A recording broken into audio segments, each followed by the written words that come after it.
नमस्कार दोस्तों, आपका स्वागत है कंप्यूटेशनल थिंकिंग के इस नए वीडियो में। और इसमें हम वीक 8 को शुरू करेंगे। वीक 8 में भी कुछ नया नहीं है, डिक्शनरी के बारे में ही है थोड़ा सा। Dictionary as list as values, मतलब वीक 8 में जो हम डिस्कस कर रहे हैं वो डिक्शनरी का ही स्ट्रक्चर होगा। डिफरेंस क्या होगा कि डिक्शनरी में हमने की वैल्यू पेयर देखे थे, तो की के साथ जो वैल्यू होगी वो एज ए लिस्ट होगी। तो हम लिस्ट में कैसे इटरेशन करते हैं, कैसे इसका यूज है, यही हम इसमें सीखेंगे। तो लेक्चर 8.1 में सिर्फ लेक्चर है, कोई एक्टिविटी क्वेश्चन नहीं है। और इसमें सर ने डिफरेंट टाइप के डेटा लेकर के ये शो करने की कोशिश की है कि हम अगर डिक्शनरी बनाते हैं तो डिक्शनरी में एक तो की हो जाएगी और दूसरा उसके वैल्यूज़ में हमें एक लिस्ट हो सकती है।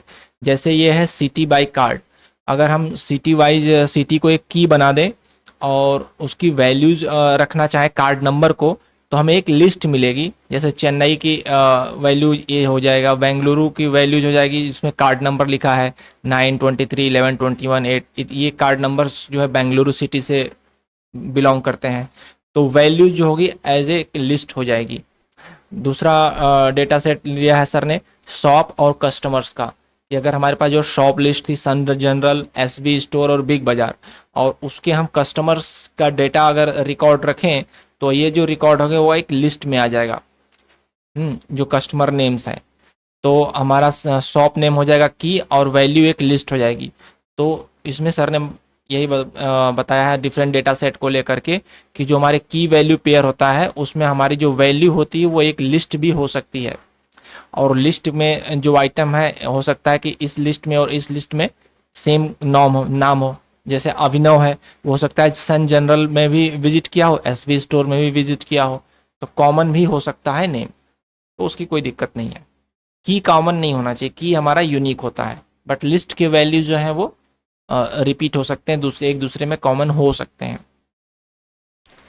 तो यही यहाँ पर साबित किया गया है। अगले लेक्चर पे चलते हैं 8.2 में।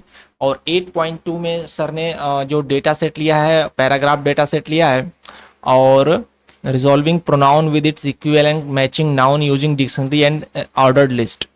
तो यहाँ पर सर ने पहले एक डिक्शनरी बनाई है जिसमें की हो गया प्रोनाउन एंड नाउन, और उसमें कार्ड नंबर को ऑर्डर्ड फॉर्म में रखा गया है जो एक ऑर्डर्ड लिस्ट है। ठीक है, तो ये हमारी एक डिक्शनरी हो गई जिसमें प्रोनाउन और नाउन एक की हो गए और उनकी वैल्यूज हो गई एक ऑर्डर्ड लिस्ट हो गई। अब हमें फाइंड आउट करना है कि कौन सा प्रोनाउन जो है किस नाउन से लिंक हो सकता है। तो यहाँ पर देखो दिक्कत ये आई कि जैसे अगर हम प्रोनाउन उठाते हैं, पहला ज़ीरो, तो ज़ीरो नंबर पे प्रोनाउन था, तो ज़ीरो नंबर पे जो प्रोनाउन था वो इट मान लेते हैं। तो जो इट है वो एक पर्सनल प्रोनाउन नहीं है, तो इसलिए इट को हमने स्किप कर दिया। हमें जो है पर्सनल प्रोनाउन को फाइंड आउट करना है कि वो किस पर्सन से बिलोंग करता है। तो 9 नंबर पे जो था वो पर्सनल प्रोनाउन था। तो 9 नंबर के लिए अगर हम नाउन को सर्च करें तो यहाँ पर जो है 9 से इमीडिएट पहले अगर देखा जाए तो 4 नंबर आता है। तो ये जो है वो 4 से लिंक था। 9 4 नंबर पे एक पर्सनल प्रोनाउन था, लाइक वेद नायगम या कुछ ऐसा था, जिससे वो 9 कनेक्टेड था। तो ये तो हो गया कि उससे इमीडिएट पहले जो नाउन आ रहा है उससे है। लेकिन यहीं पर हम 11 लें तो 11 का इमीडिएट पहले 10 आ रहा है, लेकिन 10 जो था वो एक पर्सनल मतलब नाउन में जो है किसी व्यक्ति का नाम नहीं था, वो एक कोई नाउन था। हो सकता है जैसे मंडे भी एक नाउन है, तो इसके लिए हम प्रोनाउन का यूज़ नहीं कर सकते हैं। और इस तरह के नाउन भी होते हैं जिसके लिए हम प्रोनाउन का यूज़ नहीं करेंगे। रेड, रेड भी एक जो है एडजेक्टिव है, हालांकि रेड तो ऐसे बहुत सारे नाउन थे। मॉर्निंग, मॉर्निंग के लिए हम जो है मॉर्निंग हमारा नाउन है, लेकिन इसके लिए हम प्रोनाउन का यूज़ नहीं करेंगे। तो पर्सनल प्रोनाउन जो है वो किसी व्यक्ति के नाम से रिलेटेड होता है। तो हम ये देखेंगे कि 11 नंबर वाला जो प्रोनाउन है वो 10 नंबर से लिंक नहीं होगा, क्योंकि 10 नंबर पे जो है वो इस तरह का नाउन नहीं था। फिर हम जाएंगे तो उसके पहले 4 नंबर आता है, यानी 11 नंबर वाला प्रोनाउन भी 4 नंबर से लिंक है। इसी तरह हम 27 वाले को लिए अगर देखें, और या सर ने फिर 40 वाले को लिया है, 40 वाले प्रोनाउन 40 नंबर वाला प्रोनाउन था, तो 40 नंबर वाले से पहले इमीडिएट पहले क्या है, 39 नाउन है। तो 39 में भी जो नाउन था वो किसी व्यक्ति का नाम नहीं था, तो 39 से लिस्ट लिंक नहीं होगा, 37 से भी नहीं होगा। तो ऐसे सर्च आउट करते करते फिर 4 पे ही पहुंच गया, यानी कि 40 नंबर का जो प्रोनाउन है वो भी 4 नंबर वाले नाउन से ही लिंक है। तो ये है दिक्कतें प्रोनाउन और से नाउन, प्रोनाउन और नाउन वाली प्रॉब्लम को सॉल्व करने के लिए कि हमें हर वर्ड को भी देखना पड़ेगा कि वो किस प्रकार का नाउन है, उससे प्रोनाउन लिंक है या नहीं है। तो ये इशू यहाँ पे डिस्कस किया गया है। ओके, आइए चलते हैं क्वेश्चन पे। एक्टिविटी 8.2 में कह रहा है कि हाँ, और यहाँ पे जो हम कर रहे थे, यहाँ पे आपको बता दें कि जो हम ये प्रोनाउन को नाउन वाइज सेलेक्ट कर रहे थे कि किसका नाउन हो सकता है, इस प्रोसीजर को हम बिनिंग कहते हैं। बिनिंग मतलब ये 40 नंबर का जो प्रोनाउन है वो किस नाउन के साथ जाएगा, तो ये जो सेग्रीगेट करना हुआ इस प्रोसीजर को बिनिंग कहते हैं। आइए अब देखते हैं। Dictionary data structure can be used for binning, हाँ बिनिंग के लिए यूज हो सकता है। Does the method used in the lecture of finding pronoun corresponding to the noun give an accurate result always? क्या accurate result देगा? ऐसा नहीं है, accurate result नहीं देगा। हमने देखा कि किस तरह के जो है उसके लिए हमें नाउन को भी चेक करना पड़ रहा था हर बार कौन सा नाउन है, तो जरूरी नहीं कि वो accurate result आए। accurate result अगर हमने ऐसे हाँ 4 को भी लिंक कर दिया या फिर पर्सनल नाउन भी हमें मिल गया, मान लेते हैं, तो हमें हो सकता है कई बार जो है एक्यूरेट रिजल्ट न भी मिले। मान लेते हैं राम और श्याम है, तो हमें अगर यूज किया गया है, ही यूज किया गया है, तो हम जरूरी नहीं कि वो श्याम के लिए यूज हुआ हो, अगर श्याम उसके पहले आ रहा है राम के लिए भी यूज हो सकता है, तो एक्यूरेट रिजल्ट हमें वो तरीका नहीं देगा। Once dictionary of pronouns and noun is created, then there is no need of an iteration to find the matching pronoun and noun. Required है iteration, तो no need वाला हो गया false। ठीक है। How many iteration are required to create a dictionary with keys adjective pronoun and noun? कितने iteration चाहिए हमें डिक्शनरी क्रिएट करना है जिसमें की वैल्यूज होंगी एडजेक्टिव और प्रोनाउन और नाउन। तो हमें एक सिंगल इटरेशन चाहिए। हम कार्ड को उठाएंगे, वो देखेंगे एडजेक्टिव है तो उस कार्ड को नंबर को इसमें लिखेंगे, प्रोनाउन है तो उस कार्ड नंबर को इसमें लिख देंगे, नाउन है तो उस कार्ड नंबर को इसमें लिख देंगे। तो सिंगल इटरेशन में हमारा जो है ये एडजेक्टिव प्रोनाउन एंड नाउन की के साथ जो है डिक्शनरी तैयार हो सकती है सिंगल में। ठीक है, ओके। तो नेक्स्ट लेक्चर 8.3 पे चलते हैं। 8.3 में सर ने dictionary comparison to find common elements in them. Common elements दोनों में क्या है, उनके जो लिस्ट वैल्यू जो एज ए लिस्ट है उनमें कॉमन एलिमेंट फाइंड करने के लिए सर ने ट्रेन डेटा सेट का यूज किया है। तो ट्रेन डेटा सेट में सर ने डिस्कस किया है कि हमारी जो डिक्शनरी है वो दो तरीके से हो सकती है, क्योंकि ट्रेन डेटा सेट भी हमारे पास दो तरीके से था, ट्रेन वाइज और स्टेशन वाइज। तो क्या हो सकता है, एक हो सकता है ट्रेन वाइज डेटा सेट में हम ट्रेन नंबर को की बना दें और उस जो जिस जिस स्टेशन से हो के गुजर रहा है उसकी लिस्ट को जो है स्टेशन 1 स्टेशन 2 ये हम बना दें, एक लिस्ट में लिख दें। ये हो गया ट्रेन डेटा सेट, ट्रेन 1, फिर इसी तरह हो जाएगा ट्रेन 2 और उसका स्टेशन 1 स्टेशन 2 ये लिस्ट हो जाएगा। तो ये हो गया ट्रेन वाइज डेटा सेट।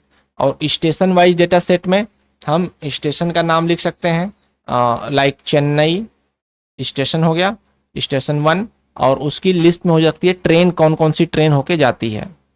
ठीक है, ट्रेन 1 ट्रेन 2 लाइक एक लिस्ट हो गया। इसी तरह स्टेशन 2 की हो जाएगा और उसकी वैली में हो जाएगा ट्रेन 3 ट्रेन 4 एक लिस्ट हो जाएगी। तो दो तरह की डिक्शनरी बन सकती है, ट्रेन वाइज और स्टेशन वाइज। ठीक है, अभी जैसे यहाँ पे सर ने ट्रेन वाइज डेटा सेट है, इसमें नहीं नहीं नहीं नहीं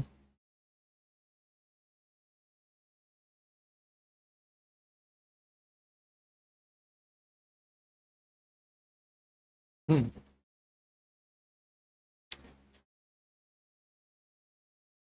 हम्म, तो यहाँ पे जो है एक ट्रेन वाइज डेटा सेट है।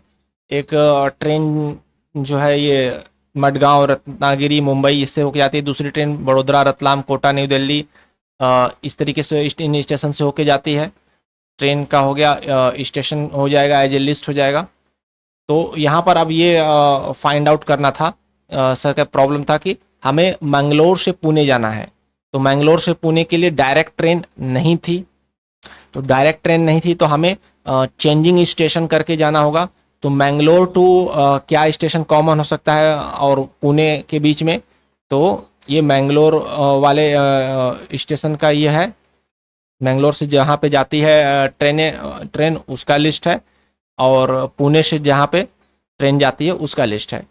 तो सर ने इसमें से दो तीन कॉमन फाइंड आउट किए थे, लाइक मुंबई, मुंबई और इसी तरीके से देखिए आपके दिखाते हैं ये अहमदाबाद, अहमदाबाद, लोनावाला और मुंबई। मुंबई हो गया था, अहमदाबाद और लोनावाला।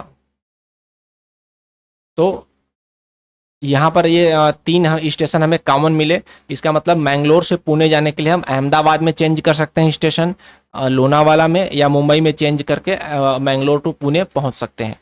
तो इसमें क्या हुआ था, डिक्शनरी वाइज हमें जो इटरेशन करना था उसमें हमें मैंगलोर से पुणे जाना है। तो मैंगलोर से जो ट्रेनें जा रही हैं पुणे के लिए, उन ट्रेन की हमने लिस्ट ले ली, और एज ए की, क्योंकि मैंगलोर, यहाँ पे मैंगलोर स्टेशन होगा, उसकी जो वैल्यूज होगी वो ट्रेन लिस्ट होगी।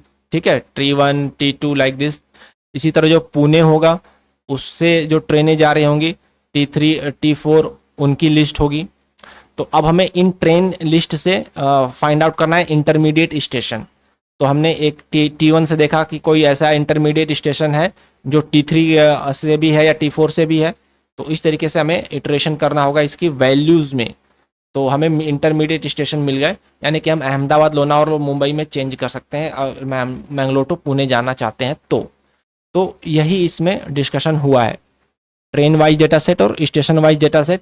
मेनली आपको ये समझाने की कोशिश की गई है कि जो की वैल्यूज पेयर होंगे तो उसमें की के बाद जो वैल्यू होगी वो एक लिस्ट हो सकती है। तो उसका भी हम कैसे इटरेशन करेंगे लिस्ट में, उसी प्रोसीजर को यहाँ पर डिस्कस किया गया है। वो प्रैक्टिकल क्वेश्चन करेंगे तो ज़्यादा क्लियर होगा। ओके, आइए एक्टिविटी क्वेश्चन देखते हैं। लिख रहा है कि select the correct statement based on the structure. Correct, train number cannot be a key for the dictionary as it is a number. ये गलत है, की हो सकता है। Train number can be a key हो सकता है। Station are the list of values in one of the dictionary. हाँ, ट्रेन नंबर में जो था उसमें जो वैल्यूज था वो स्टेशन जो थे वो एज ए लिस्ट थे value. Station are the list of values in one of the dictionary. Station are keys in one of the dictionary. हाँ, स्टेशन वाइज जो डेटा सेट था उसमें स्टेशन कीज था और ट्रेन नंबर उसके जो थे वैल्यूज थे। ठीक है, train numbers are the list of values in the one of the dictionary. हाँ, और train number are keys in one of the dictionary. हाँ, ट्रेन नंबर इसमें की है। ठीक है, ओके, आगे चलते हैं। क्वेश्चन नंबर 2 कह रहा है कि consider the dictionaries discussed in the class train wise and station wise, what will be the value of D after the execution of the following pseudo code. Okay, तो B कह रहा है कि train wise में 12260, train wise जो हमारा dictionary है उसमें 12260 की जो वैल्यूज हैं वो लिस्ट में होंगी और बी में आएंगी। तो मतलब लिस्ट में क्या होगा, 12260 का जो है 12260 का जो वैल्यू होगा वो होगा स्टेशन नंबर होंगे, S1 S2 S3 ऐसे होगा। तो हम मान लेते हैं S1 S2 S3 and so on, station names होंगे बी में। और सी में कह रहा है कि स्टेशन वाइज डेटा सेट से उठाओ फर्स्ट बी। तो फर्स्ट बी का मतलब S1, तो S1 का स्टेशन वाइज से लिस्ट ले लो। स्टेशन वाइज S1 का लिस्ट क्या होगा, तो S1 जो स्टेशन होगा उसके लिस्ट में वैल्यूज में होंगे ट्रेन नंबर्स होंगी।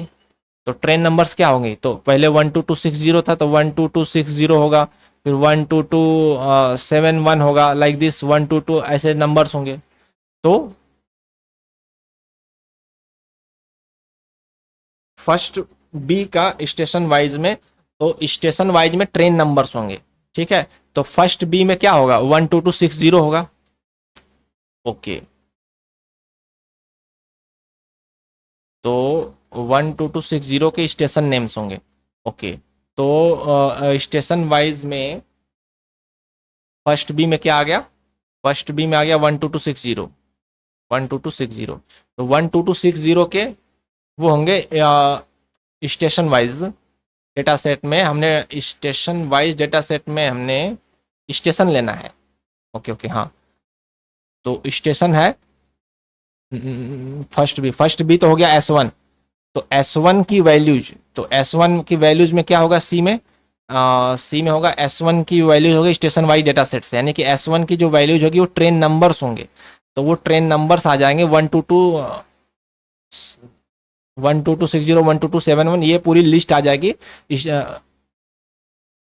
सॉरी सॉरी सॉरी, ये देखिए क्या हो रहा है कि ट्रेन वाइज में 12260 की जो वैल्यूज है, ट्रेन वाइज में इसकी वैल्यूज होंगी, स्टेशन वाइज लिस्ट होगी, तो स्टेशन वाइज लिस्ट आ गई बी में, ठीक है। अब क्या कर रहा है कि स्टेशन वाइज डेटा सेट में फर्स्ट ऑफ बी की क्या वैल्यू होगी, फर्स्ट ऑफ बी जो है वो मान लेते हैं स्टेशन 1 है। स्टेशन 1 में स्टेशन वाइज में S1 की क्या वैल्यू होगी, तो S1 की वैल्यूज में क्या होंगे, ट्रेन नंबर्स होंगे। तो ट्रेन नंबर्स में क्या होंगे, 12260 होगा, 12271, ऐसे ट्रेन नंबर्स होंगे। ओके, तो यहाँ पर आ जाएगा ट्रेन नंबर्स आ जाएंगे 12260, 12271, 122 मान लेते हैं 59, लाइक दिस, ये आ जाएगा सी में। तो कह रहा है D is equal to last of C, तो लास्ट ऑफ सी क्या होगा, पहला है 12260, तो ये मान लेते हैं 12260 इस साइड, यहाँ से यहाँ ए टू बी जा रही है, तो लास्ट नंबर में होगा जो बी से ए आ रही है ट्रेन, वो इसकी लास्ट वैल्यू होगी जो बी से ए की ओर आएगी।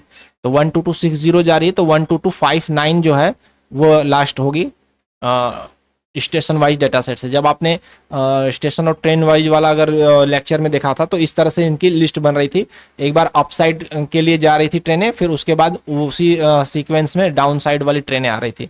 तो 12259 जो होगा इस लिस्ट में सबसे लास्ट में होगा, क्योंकि फर्स्ट एलिमेंट जो 12260 है जो कि अप साइड है, तो डाउन साइड में 12259, इस तरीके का ट्रेन नंबर ये होगा, ठीक है। नेक्स्ट क्वेश्चन पे चलते हैं। Consider the following procedure where m and n are the parameters pass to the procedure, what is the condition for which the procedure returns true. अच्छा, देखिए प्रोसीजर में किया गया है, m और n पैरामीटर दिए गए हैं। अब ये क्या है, ये देखते हैं। a को 0 किया गया, b को फॉल्स किया गया। For each I in train wise m, देखिए हम ट्रेन वाइज डिक्शनरी ले रहे हैं और उसमें m एज ए की पास कर रहे हैं, यानी कि ट्रेन नंबर्स होंगे। ये m जो होगा वो T1 ले लेते हैं और T2 ले लेते हैं, ठीक है, ये ट्रेन नंबर हो गए। और J में भी कह रहा है कि ट्रेन वाइज n को की पास कर रहे हैं ट्रेन वाइज डिक्शनरी में, यानी कि ये T2, ये भी ट्रेन नंबर्स होंगे T1 और T2, ठीक है। कह रहा है if i is equal to J, तो अब इनकी जो वैल्यूज होंगी ट्रेन T1 की जो वैल्यूज होंगी, T2 की वैल्यूज होंगी, ये एक स्टेशन की लिस्ट होंगे, S1, S2, S3, और इसमें भी मान लेते हैं S1, S4, S5, तो स्टेशन लिस्ट होंगे इनकी वैल्यूज, जिसमें i is equal to J, मतलब S1 is equal to S2, S1, मतलब दोनों में अगर सेम स्टेशन आ गया तो a is equal to A+1 कर देना है, फिर a को हम इंक्रीमेंट कर दे रहे हैं। और फिर कह रहा है कि if a is greater than 2, मतलब a की वैल्यू अगर 2 से ज्यादा है, यानी कि दोनों हमारी जो ट्रेनें हैं वो 2 या से ज्यादा स्टेशन उनमें अगर कॉमन है, 2 से ज्यादा स्टेशन अगर कॉमन है, then b is equal to true हो रहा है, ठीक है। देखिए if m and n are the train numbers then they have at least 2 station in common, 2 station नहीं, 2 से ज्यादा होना चाहिए, तो train number then they have at least 3 common station. ये वाला ऑप्शन सही होगा, क्योंकि 2 से ज्यादा लिखा है, इक्वल टू का साइन नहीं है, तो एटलीस्ट 2 नहीं सही है, एटलीस्ट 3 होना चाहिए कॉमन। फिर कह रहा है if m and n are station names, station names हो ही नहीं सकता है क्योंकि ट्रेन नंबर होंगे, हम ट्रेन वाइज डेटा सेट का की ले रहे हैं तो ट्रेन नंबर्स होंगे, तो ये गलत हो जाता है स्टेशन नेम, इसमें भी स्टेशन नेम गलत है, तो ये वाला ऑप्शन सही है। तो यहाँ पर जो है ये एक्टिविटी खत्म होता है, यहीं पर हम वीडियो को विराम देते हैं। नेक्स्ट वीडियो में फिर से मुलाकात होगी जिसमें हम बचे हुए वीक 8 के लेक्चर्स को कवर करेंगे। Thank you.